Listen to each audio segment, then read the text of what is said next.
안녕하십니까. 오정근의 쏙쏙 경제 오정근입니다. 오늘은 3월 24일 수요일입니다. 날씨는 상당히 포근합니다. 포근하리라고 예보가 되고 있습니다만은 좀 흐리긴 한 것 같습니다. 여전히 이제는 뭐 화창한 봄날입니다. 완전 이제 개나리도 피고 뭐 목련도 피고 아주 화창한 봄날입니다. 다만 한국 사회의 뉴스는 그렇게 밝지 않는 것 같습니다. 제가 뉴스를 경제 기사 중심으로 설명을 드리도록 하겠습니다.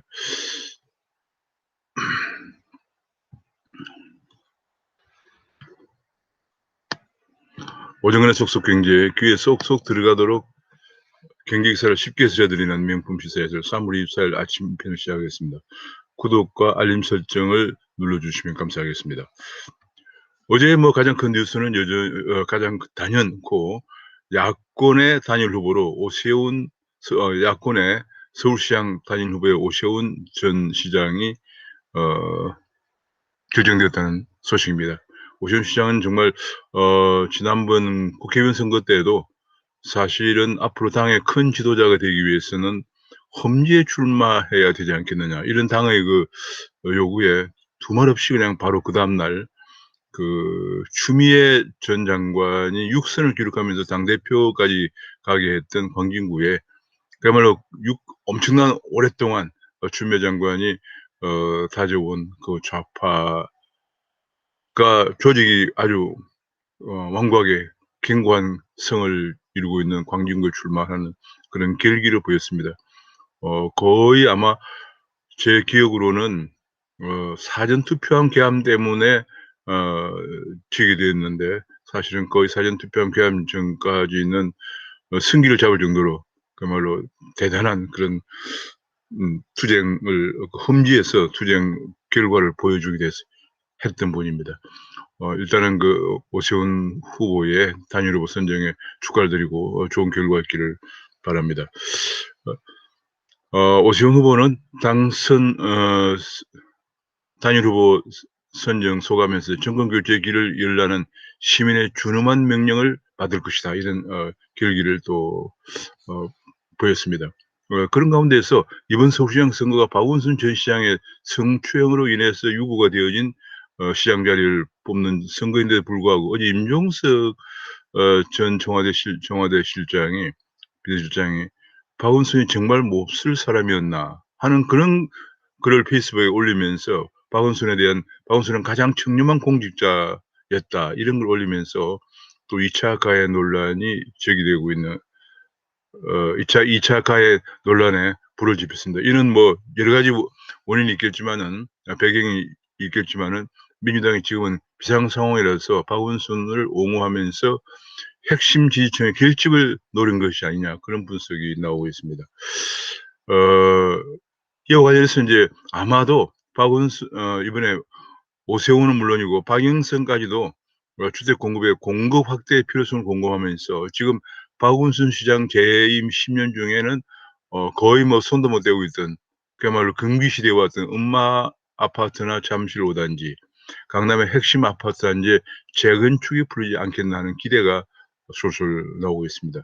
왜냐하면 이 음마나 잠실 5단지 대치동 지역에 혹은 잠실 5단지 지역은 거의 상징적으로 박원순 시장 시절에 재건축을 허가해 주지 40년이 넘은 노후 아파트인데 불구하고 허가해 주지 안 해왔는데, 이번에 아마 박영선이나 오세훈 두 사람 다 지금 여기에 후보가 박원순도 5년 노후 아파트 재건축 규제를 완화한다고 발표를 했고, 그다음에 이제 오세훈 후보는 물론이고 이제 오세훈 후보도 재건축 재개발 물량을 18만 거 공급하겠다, 이런 얘기를 공약을 하고 있는 거로 미뤄봐서 대치동 중의 음마 아파트, 그다음에 잠실 5단지 아파트들이 재건축이 풀리지 않겠냐는 그런 기대가 시장에서 나오고 있습니다. 이제 어제부터 요양병원은 65세 이상의 아스트라제네카 백신 접종이 시작되었고요. 어제 처음으로 이제 대통령 내외분도 아스트라제네카 백신을 맞았습니다. 근데 문제는 아스트라제네카에 맞겠다는 동의율이 90%대에서 75%대로 하락하면서 아스트라제네카에 대한 불안감이 확산되고 있어서 이렇게 되면 11월 집단 면역이 힘들어지는 것이 아니냐 하는 그런 우려가 커지고 있는 상황입니다. 또 한 가지는 인제 또 화이자는 46년 12월 31일 이전 출생자는 다음 달부터 화이자를 인제 맞게 됩니다. 그런데 이제 내달부터 그 75세 이상의 백신 접종이 인제 내달부터 하게 되는데, 문제는 이런 과정에서 중앙정부와 지방자치제 간의 책임 떠넘기기가 지금 벌어지고 있다, 그런 얘기입니다. 왜냐하면 근데 지방자치에서는 이것이 인제 그 질병을 갖고 있는 사람인지 아닌지, 질병 갖고 있는 사람은 맞으면 인제 안 된다, 이런 얘기 때문에 그것을 골라내는 그런 작업을 하는데 굉장히 전문 인력이 필요한데 전문 인력이 없다. 그다음에 또 사후에 관리도 또 이것이 또 부작용이 있는데, 접종하고 귀가하고 사후 관리에 관한 지침을 그런 전달만 중앙정부에서는 지침만 전달할 뿐이지 지방에서는 전문 인력이 없기 때문에 이런 걸 하는데 굉장히 힘든 상황이다. 이런 책임 떠넘기기가 지금 나타나고 있는 그런 모습이다, 그런 얘기고요. 지자체들이 제멋대로 그것 때문에 기저질환자 접종을 배제하는 경우가 나타나면은 이것은 상당히 문제가 되지 않겠냐, 그런 분석도 나오고 있는 상황입니다. 이제 부동산 투기 문제 아직도 이제는 그야말로 들추면 들출수록 고구마 뿌리 줄기처럼 계속 나오고 있는데, 지금 영농으로 위장해서 많은 업체들이 영농법인으로 위장해서 지금 농촌에서 많이 좀 영농법인으로 위장해서 농촌에서 투기를 많이 하고 있다, 그런 보도가 나오고 있습니다. 그다음에 또 한 가지는 이제 지금 문제가 되고 있는 것이 용인의 땅을 산 공무원이, 이게 지금 큰 문제입니다. 용인시에 그게 인제 용인에 반도체 단지가 들어선다는데, 반도체 단지가 들어서는 바로 옆에 그야말로 돈 되는 땅을 사 가지고 언론 보도에 의하면 3억 정도 샀는데 25억 정도의 까지 올라갔다 25억 원 정도 돼서 벌써 인제 23억 정도를 벌었다 이러면서 대출 3억을 갚고 나면 22억 정도가 남아서 2년 만에 11배 수익을 올렸다, 이런 얘기가 나오면서 이 공무원은 인제 바로 그 이후에 퇴사를 하고 투자 컨설턴트를 로 상기 신도시 예정직을 다니면서 특강을 하고 다닌다, 그런 얘기가 나오면서 지금 공무원들의 도덕적 해이, 그야말로 직무윤리가 얼마나 무너져 있는가를 이렇게 보여주고 있습니다. 지금 특히 공무원들은 그런 것들은 내부 공무원이 아니고는 어디까지 금이 그어져서 반도체 특구가 되는지를 일반인들은 알 수가 없죠. 그래서 그런 내부 정보는 기밀에 붙여진 내부 정보를 이용해서 이런 투기를 했다는 것이 굉장히 문제인데, 어제 국회 법사위에서 인제 논의가 된 법안 중에서 이런 게 있습니다. 어제 법사위에서 나온 법안 중에서 인제 지금 어 이 보 지 나온 공직자윤리법 개정안이 법사위를 통과했는데, 이것이 공직자윤리법 개정안이 통과해서 처벌을 하더라도 상당히 국민 감정은 이런 공직자들 다 처벌해야 되는 거지만은 소급해서 처벌하기는 위헌이 일 수밖에 없다, 그런 문제가 제기되면서 소급해서 처리하는 것은 제외했다고 합니다. 이것이 굉장히 참 우리나라 법 감정하고 일반 감정은 좀 LH나 이런 공무원들의 또 정치인들의 투기는 전부 그냥 재산 몰수하고 환수하고 이렇게 해서 정말 그렇게 하는 것이 좋겠지만은 법률리상으로 이렇게 소급해서 하는 것은 굉장히 제한적으로만 해야 되는 것이지, 그렇지 않으면 헌법에 위배된다 이래서 이 부분이 빠졌다고 해서 또 아마 한판 또 논란이 제기될 가능성이 큽니다. 어쨌거나 이제 그런 문제가 크게 저희가 공무원들의 그런 문제가 제기됐고요.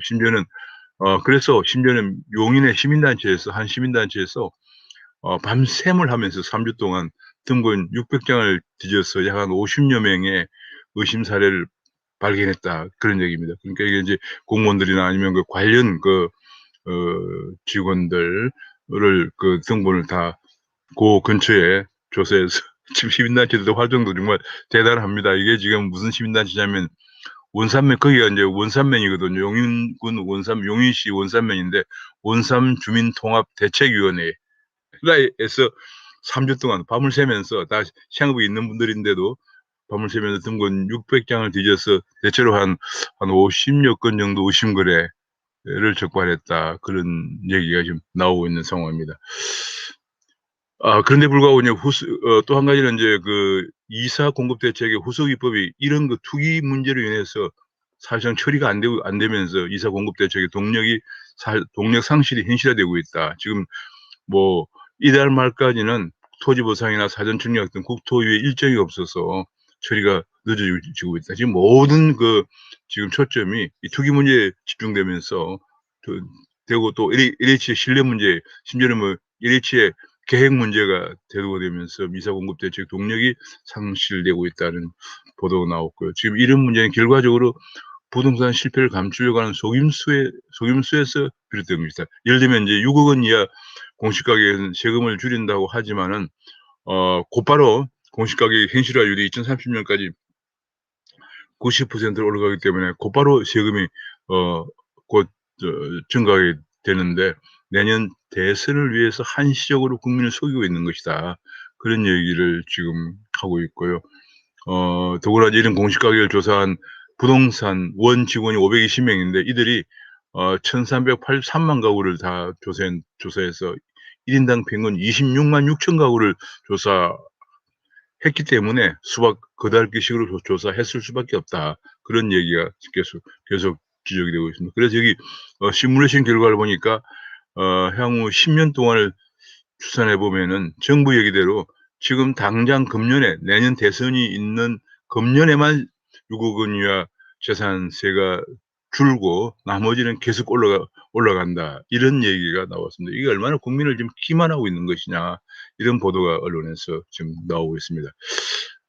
지금 경기도청의 그 팀장의 기막힌 투기, 공공기관의 도덕회의가 만연해 있는 증거다. 이런 얘기가 나오면서 이런 공공기관에 만연해 있는 모럴 해저드가 문정권이 키웠다. 그런 얘기가 나왔습니다. 왜냐하면 그 공공기관의 감사라든지 이런 사람들이 전부 다 캠코더 인사가 내려갔고 또 공무원들도 상당 부분이 그렇게 되면 그런 방향으로 인사 조치가 되면서 이런 문제가 결국은 모럴 해저드가 팽배하게 되었다.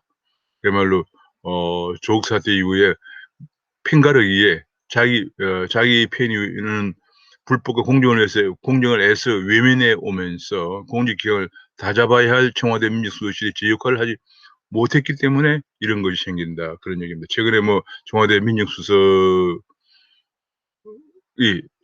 심지어는 조국 라인과 민정수석이라도 민정수석은 정말 막강한 파워를 갖는 자리입니다. 전 공공기관의 전 공무원들의 인사를 최종 점검하는 이 사람이 문제가 있는가 없는가를 점검하는 그 엄청나게 막강한 자리인데 그 밑에 있는 비서관들과 의견이 안 맞아서 그 밑에 있는 직원들과 안 맞아서 민정수석이 사표를 해요. 아직도 조국 사태도 불구하고 조국 라인이 하다는 것을 보여줬거든요.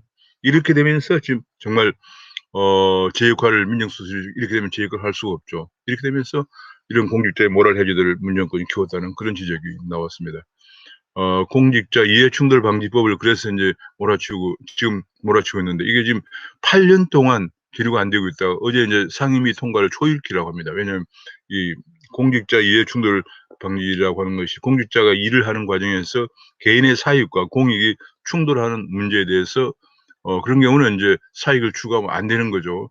그런 법인데 그걸 8년 동안 들여다보지 않다가 이번에 LH 사태가 터지면서 지금 조속으로 빨리 또 처리하려고 하는 무슨 문제가 생기면 바로 그냥 또 졸속으로 또 처리하려고 하는 그런 문제가 생기고 좀 앞서 설명드린 것처럼 또 그와 별도로 지금 요 이제 공직자 이해충돌 방지법은 정무의 사안이고 법사위 사안으로 공직자윤리법 개정안이 있는데 이거는 전부 이제 공직자들의 재산을 등록하도록 하는 그런 법인데 이것이 소급해서 처벌은 곤란하다 하는 그런 의견이 나와서 어제 소급은 빼고 법사위를 통과했다고 합니다.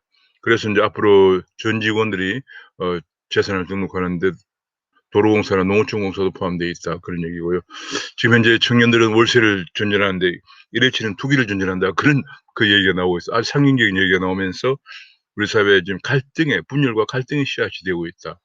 그런 얘기가 나오면 이런 갈등과 분열의 씨앗을 갈등과 분열을 극복하고 신뢰와 통합으로 나아가야만 되는데, 그러려면은 지금 가장 중요한 것이 어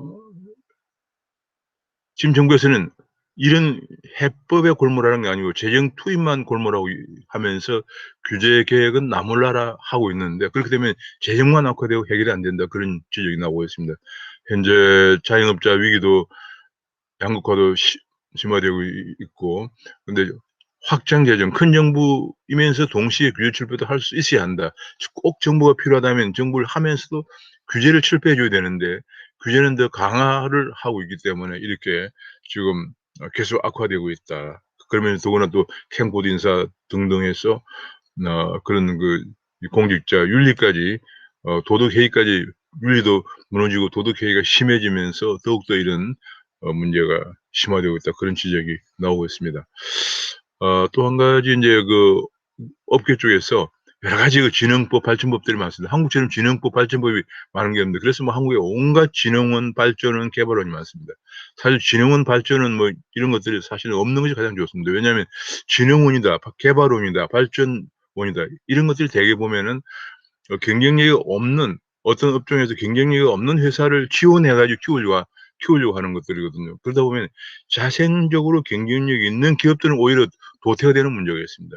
그래서 굉장히 문제가 많은데요. 재정을 쏟아부어서 진흥원이다, 개발원이다, 발전원이다 하면서 지원해 줘서 경쟁력이 약한 기업들을, 물론 약한 기업들은 도와줘야죠. 그렇지만 도와주는 차원을 넘어서 경쟁력이 있는 기업들까지 도태가 되도록 한다면 그건 전체 산업 경쟁력에 큰 문제가 되죠. 그래서 사실은 이런 것이 적으면 적을수록 좋은데, 여기는 또 한 가지 이게 없어지지 않는 이유가, 한번 지면은 공무원들의 낙하산 인사나 일자리 문제가 있기 때문에, 한번 만들어지면 없애기 힘들고요. 계속 또 만들어지려고 하는 유혹이 있기 마련입니다. 그래서 예를 들면 지금 현재 대중소기업 상생협력 촉진에 관한 개정안 같은 것도 대기업의 징벌적 손해배상 제도를 도입하다 보니까 대기업들이 중소기업과 거래를 안 하고 국내 중소기업과 거래를 기피해서 해외로 나가는 그런 문제가, 해외 기업들과 거래하는 문제가 있고, 유통산업발전법 같은 경우에도 쇼핑몰에 2회 이상 의무 휴업을 하고 영업 제한을 하고 있기 때문에 오히려 쇼핑몰에 들어가 입점하고 있는 중개업체 피해가 증가한다는 이런 문제가 계속 제기되고 있다는 겁니다. 그래서 사실 이런 문제는 법 취지와는 다르게 완전히 현실이 다르게 나타나고 있는 그런 부분들은 전반적으로 계획할 필요가 있다, 그런 얘기가 나옵니다. 아직도 이런 가운데서 발전법 14건, 진행법 20건이 국회에 지금 계류 중이다, 그런 얘기까지 나왔습니다. 기업하기 싫게 하는 나라, 지금 참국수입니다. 2019년에 우리나라 기업들이 4천 개가 해외로 나갔어요. 그리고 4천 개 해외 나오면서 70조 원을 해외에다 투자했는데, 이 70조가 얼마나 큰 돈이냐면은 2019년에 같은 해에 우리나라 전체 설비 투자 규모가 160조였거든요. 그러니까 절반 정도가 해외로 나갔다는 얘기예요.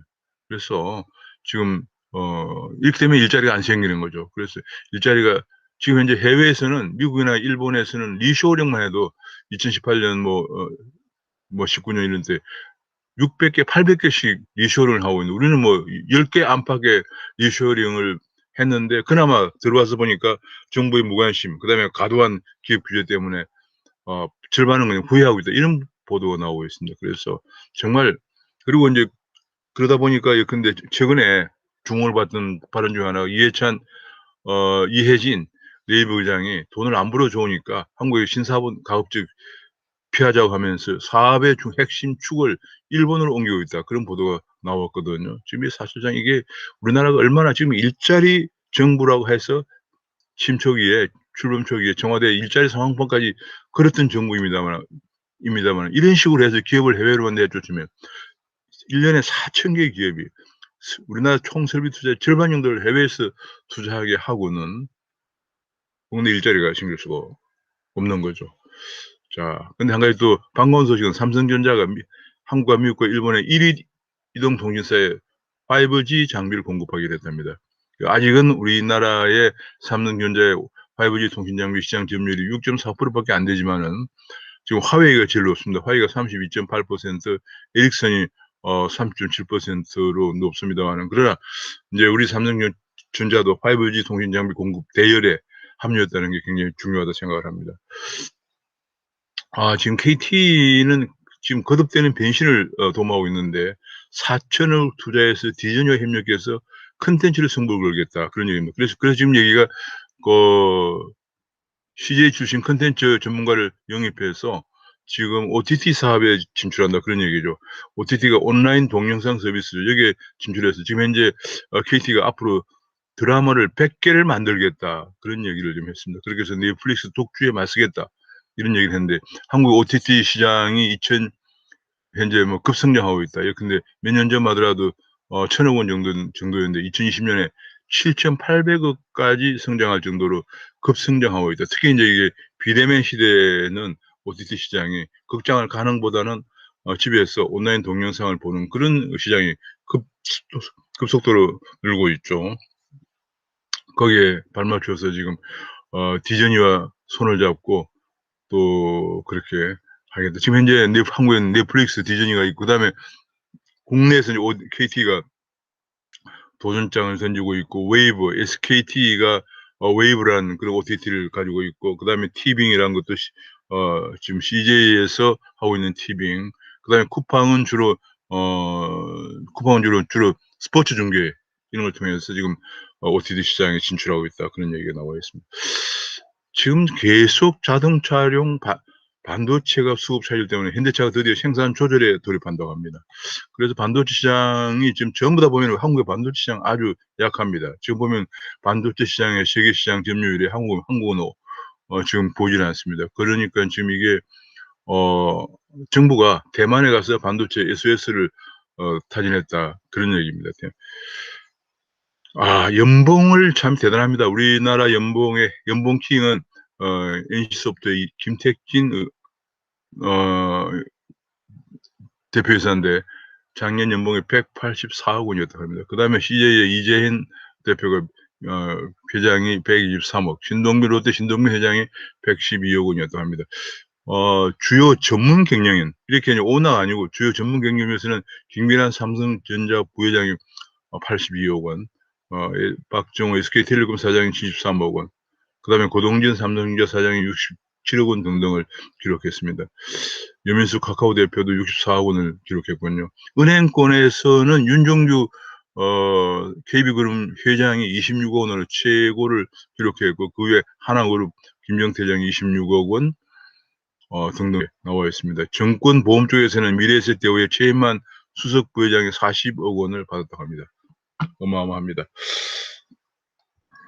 자, 지금 파월이 계속 인플레 압력으로 국채 금리가 상승하고 있음에도 불구하고 좀 더 계속 그 인플레가 2%까지 올라가서 2%가 상당 기간 진행될 때까지 금리를 정책을 바꾸지 않겠다, 이런 발언을 하면서 신흥부 시장에 미국이 금리를 그렇게 하다 인플레이션이 앞당겨서 금리를 올리면은 신흥국에서 위기가 올 가능성이 크다. 자금들이 이제 빠져나가면서 그런 얘기들이 계속 나오고 있습니다.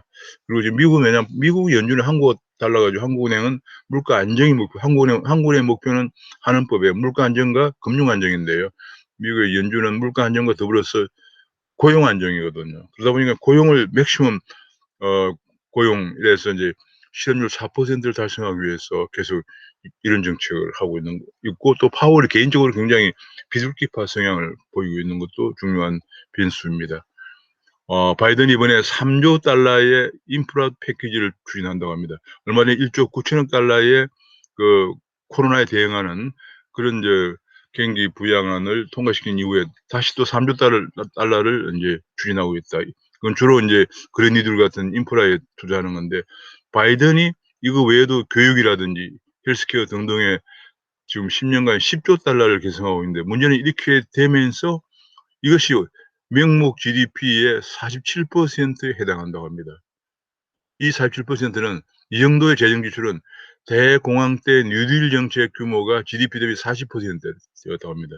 그때보다 더 큰 돈을 지금 재정 지출을 하면서 미국의 재정 수지가 악화되고 정부 부채가 2030년까지 200%까지 올라갈 것이다, 그런 얘기가 나오면서 미국에서 국가 부채가 200%까지 올라가면 미국은 달러를 찍어내는 기축통화국이니까 외환위기는 오지 않겠지만은 금융 면에서 굉장한 위기 상황까지 갈 수가 있고, 미국에서도 계속 그렇게 국채를 발행해서 금리가 올라가면은 신흥시장부에 나와 있던 외화 자금들이 미국으로 쏠리면서 신흥시장들이 위기 상황을 외환위기 상황을 맞이할 수 있다는 점이 굉장히 우려가 되는 상황입니다. 또 한 가지는 미국에서 바이든 법인세 인상, 트럼프가 35에서 21% 낮췄던 법인세를 28%까지 올린다고 하는 성장에 독이 될 것이라는 그런 분석이 나오고 있고요. 그래서 미국에서 국채금리가 계속 이렇게 상승하면은 자산시장, 외국으로 금융시장에 큰 충격을 줄 것이다. 그런 얘기가 지금 나오고 있습니다. 한국에서 국채 시장의 변동성이 큽니다. 금리가 계속 올라가고 있습니다. 한국에도 왜냐하면 지금 계속 정부의 재정 지출로 인해서 국채 발행이 계속 증가하면서 국채 금리가 예컨대 10년물 같은 경우에 벌써 2.62%를 넘어섰습니다. 지금 그래서 미국도 국가 부채발 경제 위기가 올 것이라는 그런 경고가 나오고 있습니다. 최근에 기술주가 좀 반등을 하고 있습니다. 파월이 지난 FOMC에서 금리 인상을 조만간에 하지 않겠다, 이런 발표를 하면서 기술주가 좀 더 올라가고 반등하고 있다, 그런 모습을 보이고 있습니다. 한국에서는 이제 그동안의 개미들이 동학 개미들이라고 그러죠. 지금까지 대형주 위주로 많이 해왔는데 대형주를 줄이고 오히려 이제 좀 가격이 올라갈 만한 소형주로 갈아타고 있다, 그런 분석이 나오고 있고요. 지금 인터넷 은행들이 중금리 대출 비율을 확 늘리고 있다. 그래서 굉장히 경쟁이 가열되고 있다, 그런 얘기입니다. 그래서 신용평가 모델도 새로 개발하고 있다고 그래요. 왜냐하면 신용평가가 잘 돼야만이 중금리 대출을 할 수가 있는 거죠. 정부에서 지금 집값 잡겠다고 대출 금리를 인상하는 정책을 하고 있는데 이거는 굉장히 큰 문제다, 그런 지적이 나오고 있고요. 또 한 가지 이제 중요한 뉴스 중에 하나가 지금 3월 25일부터 금융소비자보호법이 다시 개정안이 시행이 됩니다. 시행되는데 하위 규정 마련이 지연되면서 현장에서 큰 혼란이 일어나고 있다, 그런 얘기가 나오고 있습니다. 지금 예를 들어서 이해가 부족한 사람의 상품을 못 판다는데 이해 부족이라는 기준을 어떻게 해야 되느냐, 그런 얘기고, 핵심 설명을 해야 한다는데 핵심의 범위가 어디까지냐, 그런 얘기. 또 한 가지 제가 판단하기에는 설명을 다 해야 한다는 거, 이거 상당히 큰 문제라고 생각합니다. 왜냐하면 지금 현재 플랫폼 중심의 비대면 온라인 거래로 가고 있는 것이 금융산업의 하나의 지금 추세인데, 일일이 다 이렇게 구두 설명을 해야 한다든지 이런 것은 금융산업 발전의 지금 디지털화, 비대면화 추세에 역행하는 것이 아니냐, 그런 점도 생각해 볼 수 있겠습니다. 앞으로는 그래서 펀드 가입에 생각이 바뀌면 7일 이내는 해지가 가능하다, 새로운 금융소비자법에 의해서, 그런 얘기가 나왔고요. 빨리 은행이나 생보사에서는 빨리 내부 통제 기준 가이드라인이라도 마련해 달라, 그런 하소연을 하고 있습니다. 지금 에너지 쪽에서 큰 문제인데 신재생 에너지 발전량이 늘수록 전력 공급의 안정성이 우려가 된다. 그리고 전기료 요금 인상 요인만 겹겹이 쌓인다, 그런 얘기입니다. 최근에 에너지 저장 장치 ESS라고 하는데, 에너지가 남을 때는 이제 저장하고 필요하면 꺼내 쓰는 그런 것이 에너지 저장 장치 ESS인데, 이 사업자들이 지금 집단 행동에 돌입하고 있다, 그런 얘기가 나오죠. 왜냐하면 ESS 사업자들이 수익성이 계속 악화된다, 그러니 ESS 사업자들은 주로 이제 REC라고 하는 가격 급락. REC가 뭐냐면 제가 REC 따로 용어들을 많아서 설명을 했는데, 발전 사업자가 신생 에너지를 이용해서 전기를 공급했다는 인증서거든요. 이걸 인증서를 이제 팔아가지고 그 수익이 주로 ESS 그런 저장 장치 사업자들의 수익인데, 이 REC 가격이 계속 하락을 하고 있어요. 있고, 그래서 지금 이렇게 집단 행동에 들어가고 있다, 그런 얘기고, 지금 현재 그러다 보니까 요구사항이 뭐냐면 RPS 비율을 높여야 돼요. RPS는 이제 발전 사업자라는 것은 이제 뭐 동남발전, 중구발전 이런 발전 사업자들에게 총 발전량의 일정 이상을 신재생 에너지를 이용해서 공급하도록 의무한 제도거든. 이거 비율을 높여주면은 신재생 에너지를 많이 사게 되니까 자연적으로 REC 가격이 올라가겠죠. REC는 왜냐하면 인증서 가격이니까 올라갑니다. 그래서 RPS 가격을 올려달라고 그러는데, 문제는 RPS 비율을 자꾸 올리면은, 그렇지 않아도 지금 이렇게 2030년까지 28%에 올리려고 하는 것이 정부의 방침인데, 올리면 어떤 문제가 발생하느냐. 바로 에너지 단가가 올라가서 지금도 RPS 의무 이행비율이 7%인데도 그 보존액만 1조 8천억인데, 이걸 28%에 올리면은 엄청난 한전 적자로 귀결된다는 거. 한전 적자는 곧 전력 요금으로 이어지죠. 결과적으로 지금 뭐냐면, 간단히 말씀드리면 신재생 에너지를 계속 확대하면서 신재생 에너지를 한전 보고 더 많이 사달라 그런 얘기예요.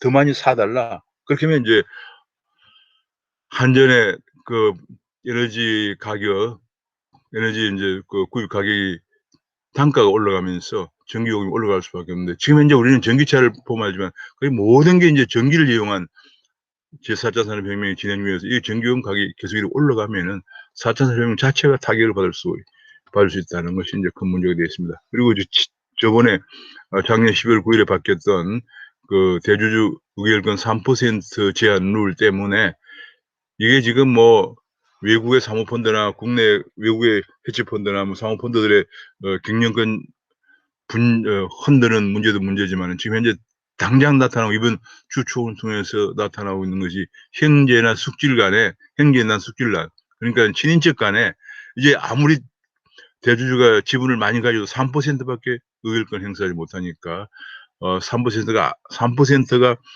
정도만 갖고 있거나 아니면 10%를 갖고 있거나 똑같이 3%니까 친인척 간에 경영권 분쟁이 계속 증가하고 있다, 이런 보도가 지금 나오고 있습니다.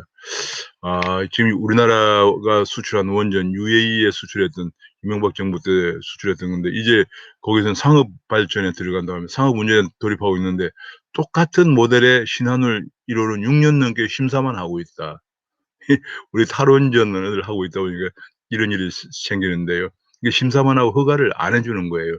똑같은 모델의 UAE에서는 지금 상업 운전에 들어갔는데 우리는 6년 넘게 심사만 하고 있다, 이런 얘기가 나오고 있고, 지방대 정은미대 속출하는데 나중에 한전공대 들어서는 입법을 법사위에서 단독 처리해서 빠르면 오늘 내일 중에 본회의를 통과할 전망이다, 그런 얘기입니다.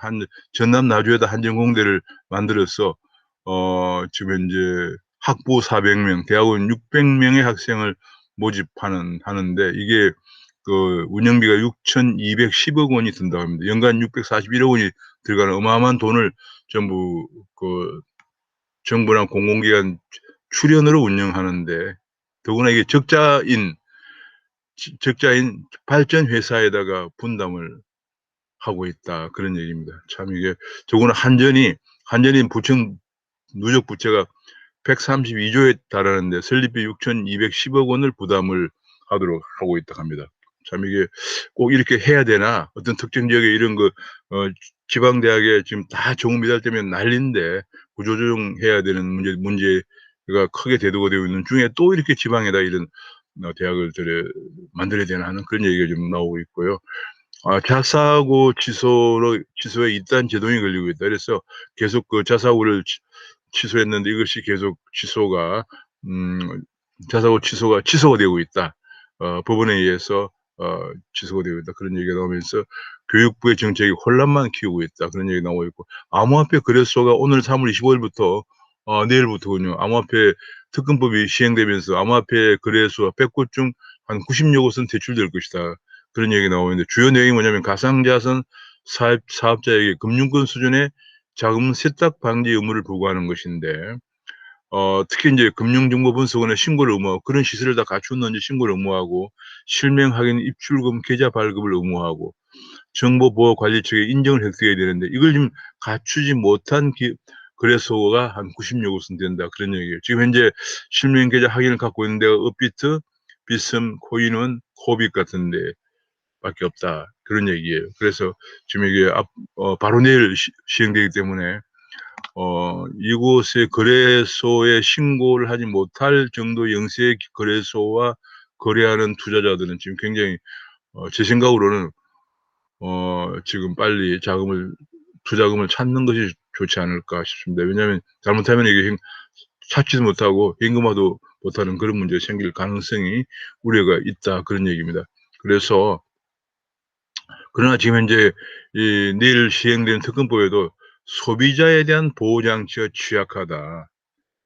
그래서 거래소가 먹튀할 경우 대책이 없고 거래소 시세 조작이나 전산장애 등의 투자자 보호가 취약하다는 그런 지적이 나오고 있고요. 이번에 빗썸이 지금 매물로 나와 있는데 이 최대 거래소인 빗썸이 최소 1조 원 정도는 될 거다. 그래서 뭐 우리 넥슨의 자회사 NXC를 비롯해서 국내외 모건스탠리, JP모건, 바이낸스, 비자 등 글로벌 기업도 좀 관심을 갖고 있다. 그런 얘기고요. 파월이 암호화폐의 투기적 자산이다 해서 디지털 달러 안 서두른다. 이런 얘기를 했는데 정말 이것이 어떤 문제를 가져올까? 현재 미국은 달러가 세계적인 기축통화이고 세계 시장의 거의 한 30~40%를 차지하고 있기 때문에 이런 얘기가 나올 수가 있겠습니다만, 그러나 디지털 위안화가 내년 2월부터 상용화되면은 이렇게 미적미적 되고 있다가 정말 디지털 CBDC 시장을 중국에 선점당하는 것이 아니냐. 지금 중국은 야심차게 지금 아날로그 통화에서는 디지털 글로벌 시장을 미국이나 유로에 뺏겼지만은, 미국 유로엔이죠. 뺏겼지만은 디지털 통화 시장은 중국이 선점하겠다. 그런 얘기거든요. 그런데 이제 파월은 그런 인식을 아마 중국보다 덜 설정한, 이미 기득권을 가진 사람의 자세죠. 그쪽은 다소 앞으로 디지털 화폐 시장, 통화 시장에서 미국과 중국의 야심찬 도전과 미국의 대응이 주목이 되고 있는 그런 상황입니다. 마지막으로 빗썸 가격을 보면 어제 약간 4.1% 하락을 했습니다. 지금 달러도 약 55,000달러 내외에서 등락을 보이고 약간 하락하고 있는 그런 추세입니다. 이게 이제 뭐 파월 의장의 발언도 있고 이래서 약간 하락을 하고 있는 그런 모습을 보이고 있습니다. 그래서 지금 이제 뭐 투자자 입장에서 가장 조심해야 될 것은 지금 이제 내일 두 가지 큰 법이 이제 시행되는데, 금융소비자법, 그다음에 특검법이 시행되는데, 특검법이 특히 이제 암호화폐, 정부에서는 가상자산이라고 합니다. 가상자산의 거래소가 한 100여 개에서 10개 정도 내외로 이제 축소가 될 가능성이 있기 때문에 지금 영세 거래소에 거래하는 투자자들은 지금 특별히 오늘 중에 대책을 좀 마련하는 것이 좋겠다 하는 생각을 말씀드리면서 마치겠습니다. 감사합니다.